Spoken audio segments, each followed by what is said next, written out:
22 अगस्त से 24 अगस्त 1922 के बीच अलूरी रामा राजू ने 500 लोगों की अपनी सेना के साथ मिलकर चिंतापल्ली, कृष्णा देवी पेटा और राजा वो मांगी पुलिस स्टेशन को लूटने के मकसद से उन पर हमला किया था, जिसमें 26 राइफल्स, 2500 बुलेट, 6 ली इनफील्ड राइफल्स और एक रिवॉल्वर उनके हाथ लगी थी।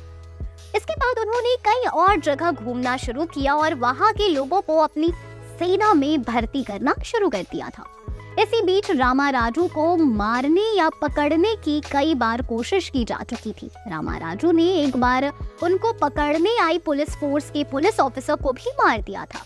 रामा राजू पुलिस स्टेशन में लूट करने के बाद वहां की स्टेशन डायरी में लूट में उन्हें पुलिस स्टेशन से क्या क्या मिला उसकी सारी जानकारी लिखा करते थे। इसी के साथ वो अपनी अगली लूट की जगह और टाइम भी स्टेशन डायरी में लिख दिया करते थे और पुलिस को चैलेंज किया करते थे कि अगर उनमें दम है तो वो उन्हें रोक कर दिखाए।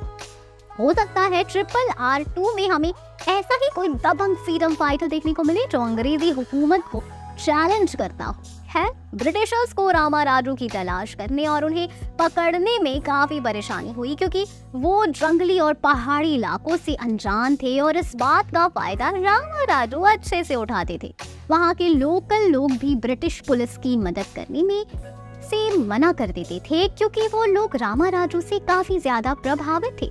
यहाँ तक कि वहाँ के लोकल लोग रामा राजू को छुपने और पुलिस की हर मूवमेंट्स की जानकारी देकर उसे की मदद किया करते थे। एक ऑफिशियल रिपोर्ट के अनुसार शुरुआत में रामा राजू के ग्रुप का आंकड़ा सिर्फ 80 से 100 के बीच था, लेकिन ये आंकड़ा तब अचानक से बढ़ गया जब रामा राजू ब्रिटिश सरकार के खिलाफ कदम उठाने लग गए थे। पहाड़ी इलाकों के आदिवासी लोग उनके साथ जुड़ गए थे। 23 सितंबर 1922 को रामा राजू ने दमन्नापल्ली घाट के से जा रही एक पुलिस पार्टी पर हमला कर दिया। इसके बाद सितंबर में ही रामा राजू ने पुलिस के ऊपर 2 और सक्सेसफुल अटैक्स किए थे। लगातार हो रहे अटैक्स के बाद ब्रिटिश सरकार समझ गई थी कि अगर उन्हें रामा राजू को पकड़ना है तो उन्हें भी ऐसे ही सोल्जर्स चाहिए होंगे जो उनके टैक्टिक्स को जानते हों। इसलिए ब्रिटिश सरकार ने केरला स्टेट पुलिस की paramilitary unit Malabar special force को रामा राजू को पकड़ने के लिए भेजा, जो कि जंगली और पहाड़ी इलाकों में लड़ने के लिए ट्रेंड थे।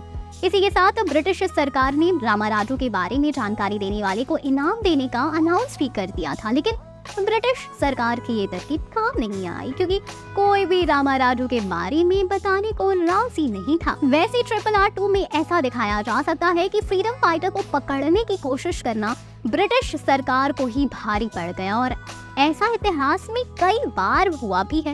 इन अटैक्स में रामा राजू के साथ उनका सबसे भरोसेमंद साथी अग्गी राजू देता था। रामा राजू के इस विद्रोह ने पूरे देश का ध्यान उनकी तरफ खींच लिया था। इस विद्रोह को खत्म करने और अलूरी सीताराम राजू को पकड़ने के लिए कुछ कड़े कदम उठाए गए। ब्रिटिश सरकार का जिन एरियाज में विद्रोह हो रहा था, उस एरिया के विद्रोह को रोकने के लिए वहाँ के गाँव में आग लगा दी गई। वहाँ के लोगों की फसल को नष्ट कर दिया गया था और उनके जानवरों को भी मार दिया गया था। लेकिन इस सब के बावजूद ना ही विद्रोह रुका और ना ही रामा राजू किसी के हाथ आया। ब्रिटिश सरकार ने रामा राजू के ऊपर 10,000 रुपए और उनके साथ ही घंटम डोरा और मल्लम डोरा के ऊपर 1,000 रुपए का इनाम रखा। तो एक ऐसी ही कहानी आपको RRR2 में देखने को मिल सकती है। तो आप कितने एक्साइटेड है इस मूवी के लिए बताएं हमें कमेंट सेक्शन में। हम फिर मिलेंगे एक नई वीडियो के साथ। तब तक खुश रहें, सेफ रहें। Thank you.